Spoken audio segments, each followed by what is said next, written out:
నేను రాజేంద్ర గారు 1981 నుంచి 90 దాకా కూడా మేము కలిసి ప్రయాణం చేసిన వాళ్ళం. వారు నేను కూడా కలిసిమెలిసి ఒకే రూమ్లో కొంతకాలం ఉన్నవాళ్ళం.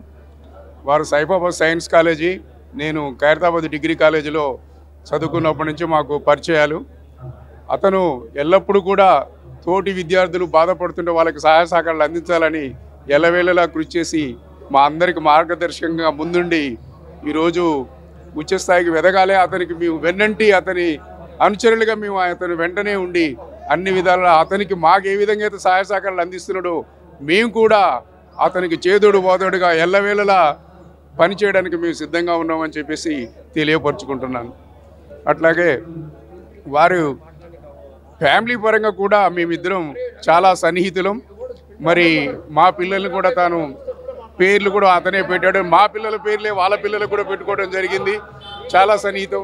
రాజేంద్ర మ్యారేజ్ కూడా నా రూమ్లోనే జరగడం జరిగింది. మరి మేము చాలా కాలం కలిసిమెలిసి ఉన్నటువంటి విద్యార్థి రంగం నుంచి కానీ, గత విద్యార్థి పోరాటంలో కానీ, తెలంగాణ పోరాటంలో కానీ కలిసి చాలా సుదీర్ఘకాలం ప్రయాణం చేసిన వాళ్ళం. నాకు రాజేంద్రకి విడదీరని అనుబంధం అనేది ఈ ముందుగా మీకు తెలియపరుస్తున్నాను.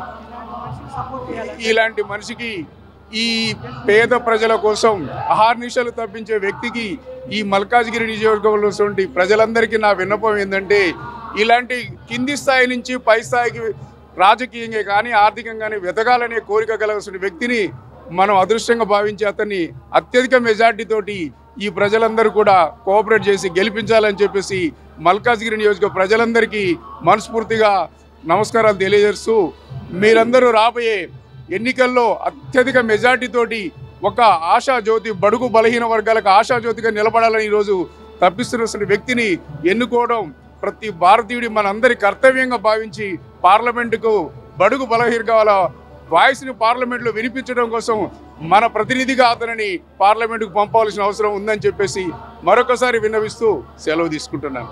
సోషల్ వెల్ఫేర్ హాస్టల్లో ఉన్నప్పుడు రాజేంద్ర అన్న అంతా ఉన్నప్పుడు పురుగుల అన్నము నీళ్ళ చారు ఉంటుండే. అప్పుడు మేము అనుకునే వాళ్ళం, మన సోషల్ వెల్ఫేర్ హాస్టల్ నుంచి ఎవరన్నా ఒకరు అసెంబ్లీకి కనుక పోతే మన బాధలను తీర్చేవాడు, రాబోయే పిల్లలకు కూడా వాళ్ళ బాధలు తీరుతాయనేది మేము అప్పుడు చర్చించుకునే వాళ్ళం. ఆ సందర్భంగానే అనుకున్నట్లుగా రాజేంద్ర అన్న అసెంబ్లీకి పోవటము, ఫస్ట్ ఫైనాన్స్ మినిస్టర్గా రావటము, ఆ సందర్భంగానే సోషల్ వెల్ఫేర్ హాస్టల్ మరి మిడ్ డే మీల్స్లో ఒక సన్న బియ్యం తెచ్చిన ఘనత మన రాజేంద్ర అన్నకే దక్కింది. ఇది చాలా ఇవాళ ప్రతి ఇంట్లో, తెలంగాణలో ఉన్న ప్రతి ఇంట్లో రాజేంద్ర అన్న గురించి తెలియని 5 ఏళ్ల పిల్లగాల నుంచి 100 ఏళ్ల ముసలాం వరకు ప్రతి ఒక్కరూ రాజేంద్ర అంటే చేతులెత్తి నమస్కరించే స్థాయికి ఎదిగిండు అన్న. కాబట్టి రేపు రాబోయే కాలంలో ఢిల్లీ లెవెల్లో రాజేంద్ర అన్న మంచి మినిస్టర్ కావాలని కోరుకుంటున్నాను. Thank you. మల్కాజ్గిరి కాన్స్టిట్యున్సీ లోపల ఈటల రాజేందర్ గారు 5 లక్షల మెజార్టీతోని తప్పకుండా గెలుస్తారు. అక్కడి హుజరాబాద్ ప్రజలు ఒక్కసారి తప్పు చేసిండ్రు. ఆ తప్పును ఇక్కడ పునరావృతం కాకుండా మా ఈటల గారిని అత్యధిక భారీ మెజార్టీతోటి 5 లక్షల మెజార్టీతోటి మల్కాజ్గిరి పార్లమెంట్ కాన్స్టిట్యూన్సీ లోపల గెలుస్తాడు. మోదీ గారి నాయకత్వం లోపల మా సార్ పనిచేస్తారు తప్పకుండా. 3వసారి అక్కడ కేంద్ర ప్రభుత్వం లోపల మోడీ గారి ప్రభుత్వం వస్తుంది. ఇక్కడ తెలంగాణ లోపల మల్కాజ్గిరి బీజేపీ కైవసం అవుతుంది.